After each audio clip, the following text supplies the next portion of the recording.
Keďže mám už 60 rokov, tak si dovolujem aj mudrovať a filozofovať.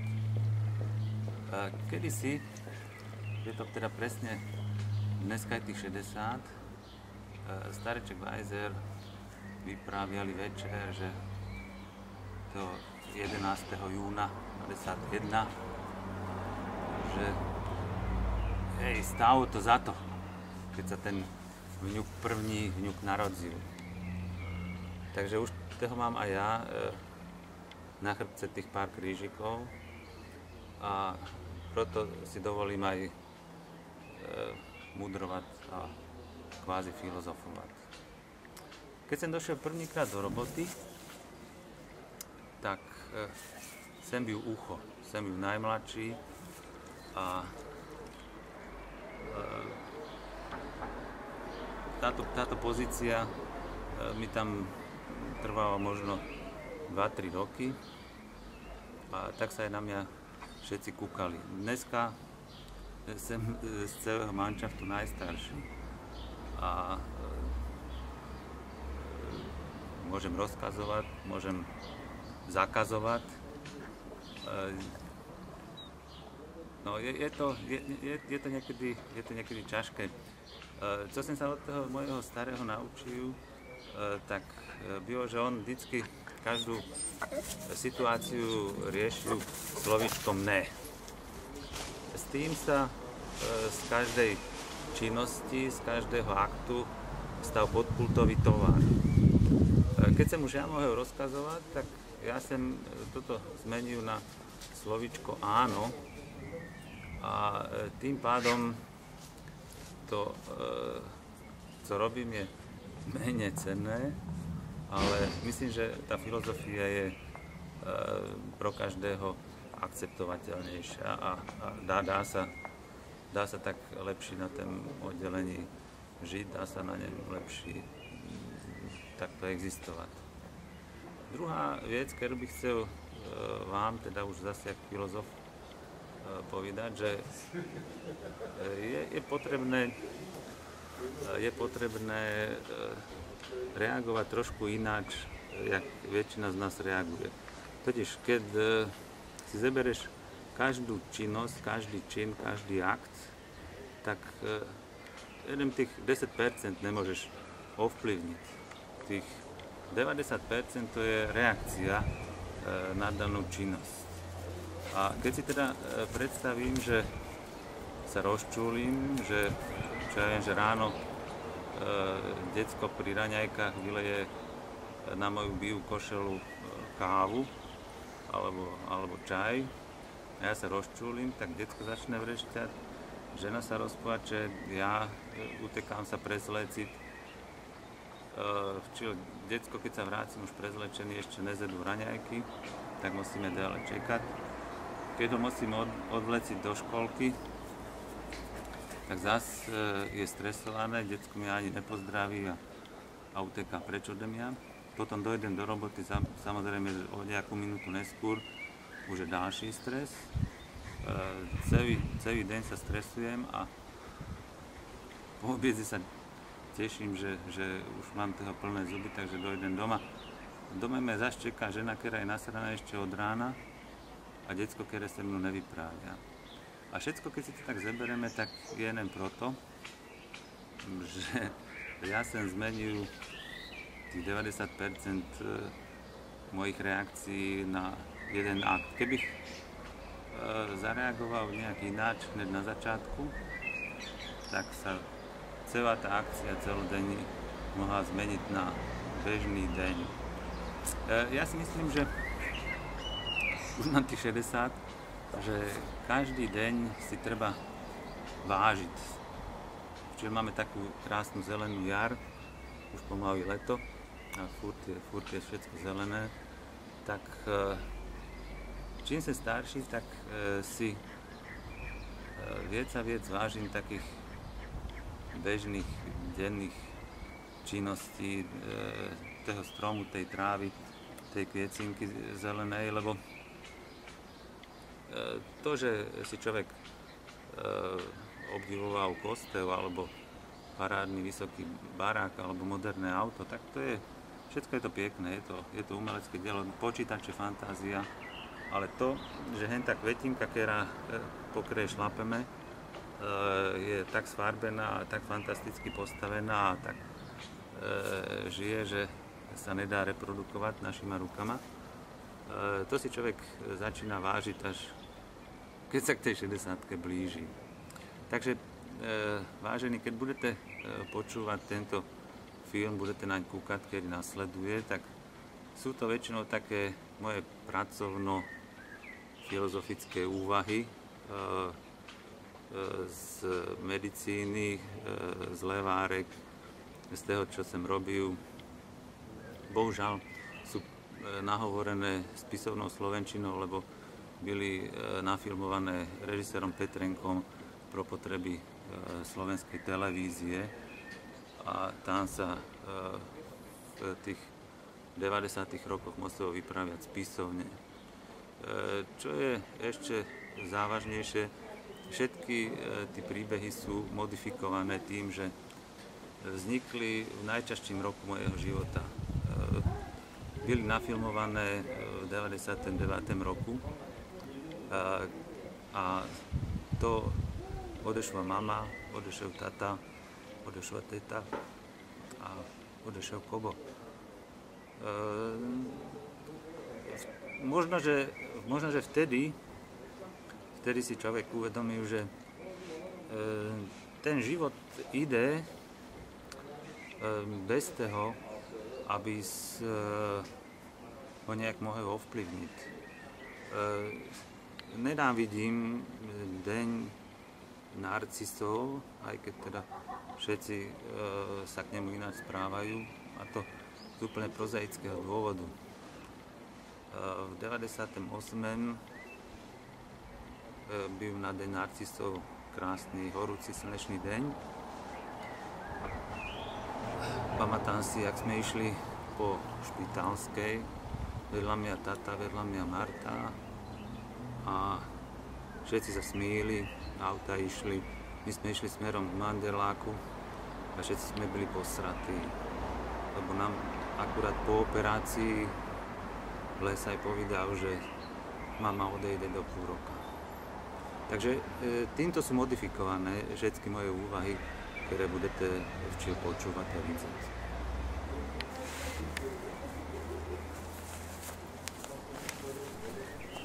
Ideme k tomu. Poď.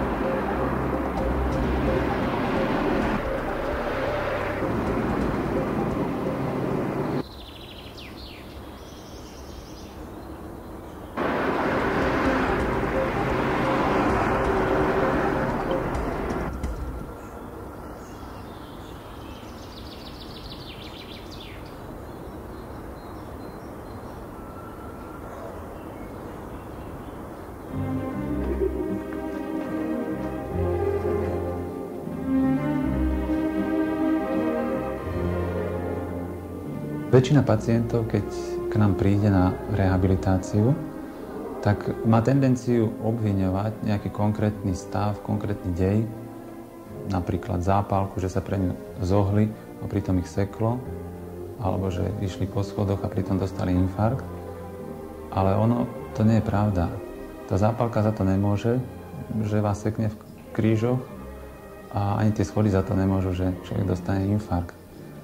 Tá pointa je v tom, že postupom času si človek nakvapká do toho svojho pohára určité dávky škodlivín, nesprávnych návykov, nesprávnych činností a ten pohár v jednom momente pretečie.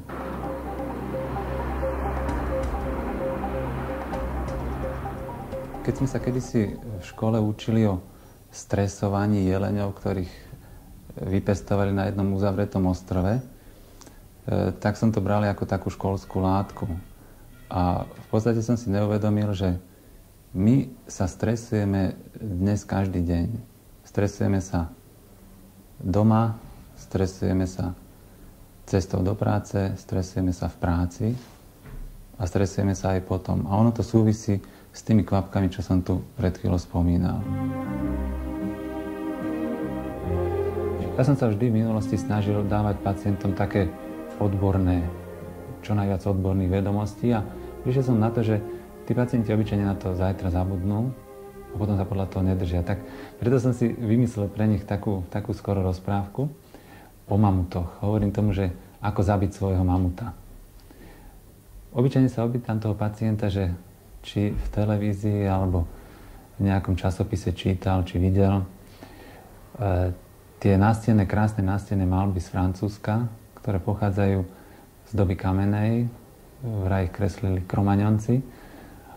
Sú to také krásne chrámy vtedajšie so stenami pokreslenými mamutmi, nosorožcami, jeleňmi vtedajšími. No, niektorí pacienti obyčajne povedia, že áno, že videl som. Žiaden mi však nevie odpovedať na druhú otázku, keď sa ho opýtam, že či si zapamätal z toho seriálu, že čo bolo na Zemi. Obyčajne sa každý zarazí, že čo tam asi mohlo byť. Totiž tí Kromaňonci tam nechodili len tak kresliť tie mamuty alebo tie zvieratá. Oni, keď ich nakreslili, tak pravdepodobne pri nich aj tancovali. Totiž na tej Zemi sa nenašli šlapaje s celou ploskou, jak keď vstúpime do bahna, ale našli sa len po petách. A to stvrdlo, to skamenelo. A v súčasnosti tam teda vidíme väčšinu tých šlapají po petách. Prečo oni tam teda tancovali? Predstavíme si to tak, že tancovali deň alebo tesne pred nejakým útokom na toho svojho mamuta a toho mamuta potom išli zabiť.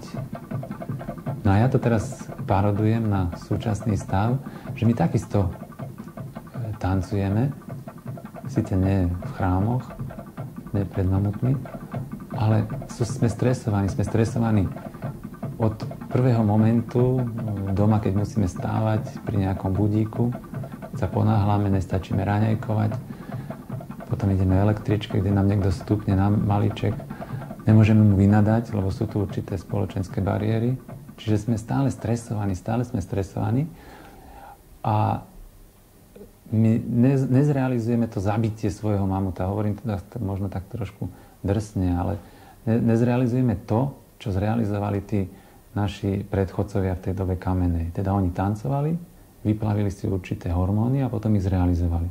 My tancujeme v úvodzovkách, vyplavíme si teda hormóny a nezrealizujeme ich. A to má potom za následok, že sa to hromadí a výsledok je kdesi inde, za roky a roky neskôr, že nám stupne tlak, že dostaneme infarkt, že dostaneme porážku a podobne. A pritom by sa to tak krásne dalo zrealizovať, že treba aj to stresovanie určité, teda jak Číňania starí hovorili, že princíp yin a yang, áno, my tomu hovoríme sympatikus, že teda treba určité vyplavenie určitých látok, ale treba ich potom aj zrealizovať. Ja vždy doporučujem pacientom, aby si kúpili bicykel, aby si kúpili psa. Keď hovorím pacientom o týchto princípoch yin a yang, tak sa im snažím aj niečo povedať o tzv. Pozitívnom strese. Takým príjemným stresom pre mňa je pestovanie bonsajov. Bonsaje, oni nekričia na ratu, nepýtajú jesť a ja sa môžem k ním vrátiť do tej záhrady na ten balkón, kedy to určitým spôsobom nevyhovuje. A je to jedna z možností, ako pozitívne sa stresovať.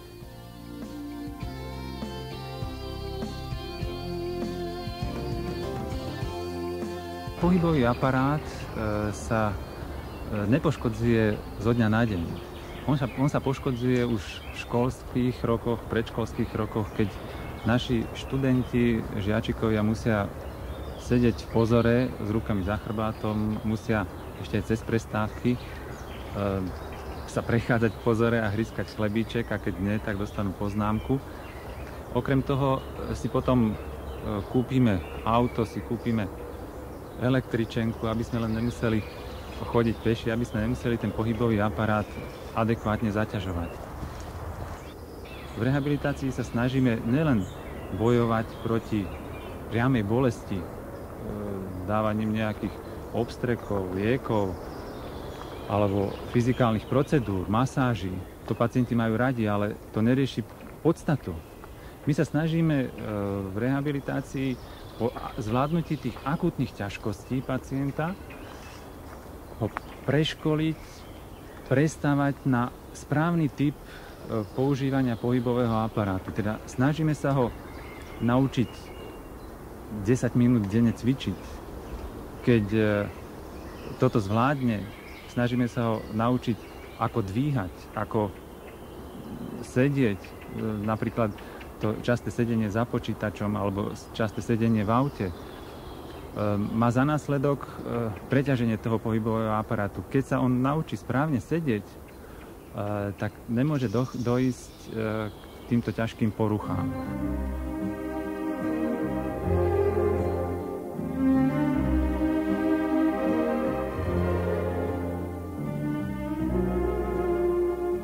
Je dôležité, aby každý pohyb, ktorý človek robí, či je to v práci alebo pri športe, robil rád, robil ho precítene. Pokiaľ mám odpor k nejakému pohybu, tak ma môže priviesť k poruche. Či je to už blokáda, alebo ho vnútorne nechcem urobiť a sú z toho potom ťažkosti, bolesti a podobne.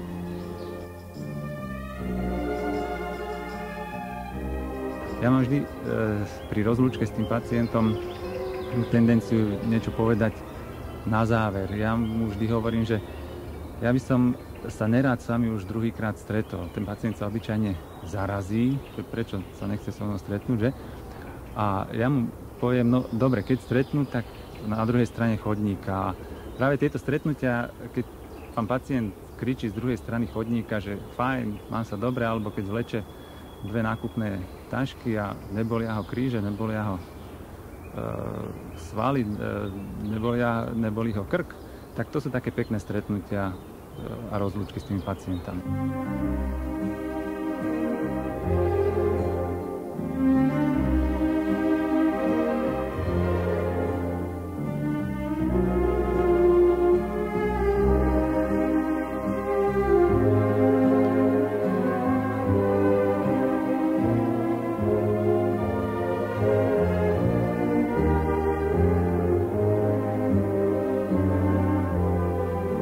Musím sa priznať, že som živý záhorák. Uvedomil som si to niekedy v 80. rokoch, keď sa prestali rozprávať vtipy o policajtoch, keď sa prestali rozprávať vtipy o škótoch, tak asi ľudia nemali okom, tak začali o nás záhorákov. Dnes si túto situáciu trošku ináč premietam a uvedomujem si, že bez nás, bez záhorákov by slovenská kultúra stratila jeden zo svojich pilierov. My sme tu totiž nie od dneska, od včerajška, ale sme tu storočia a sme odolali tlaku germanizačnému, tlaku češtiny, no ale bohužiaľ v súčasnosti sa naša kultúra, záhorácka kultúra začína rozpúšťať v slovenčine, spisovnej slovenčine, ktorá je podávaná vo videu, v rozhlase, v televízii. No a práve kvôli tomuto sme sa rozhodli a spolu s mamou sme napísali jednu knižku, tá sa volá, že Levárky. Je to záhorácky názov mojej rodnej obce Malé Leváre, v ktorej sme sa snažili podať taký koncentrát toho, čo tu zostalo po nás, čo tu zostalo po našich starých rodičoch, čo tu zostalo historicky po všetkých ostatných, ktorí tu boli pred nami. Je tu napríklad úžasné nálezisko mamutov a dokonca aj slona lesného. Slon lesný je rarita na Slovensku. My sme určitým spôsobom jedineční.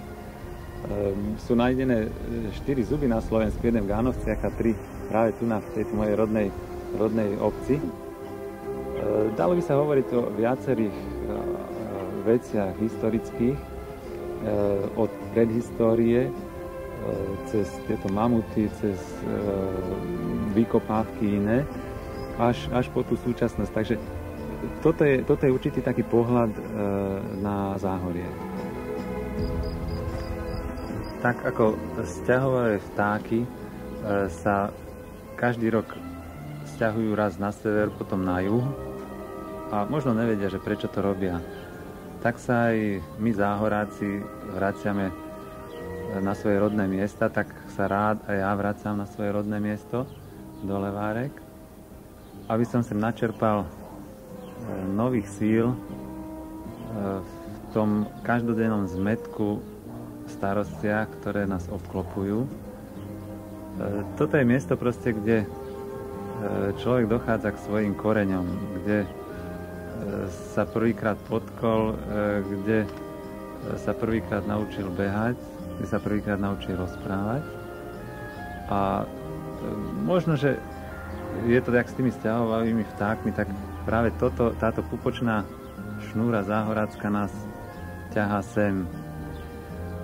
Okrem toho sa tu človek dostal aj s tým materinským mliekom k tej základnej téze nášho života, a to je miluj svojho blížneho ako seba samého.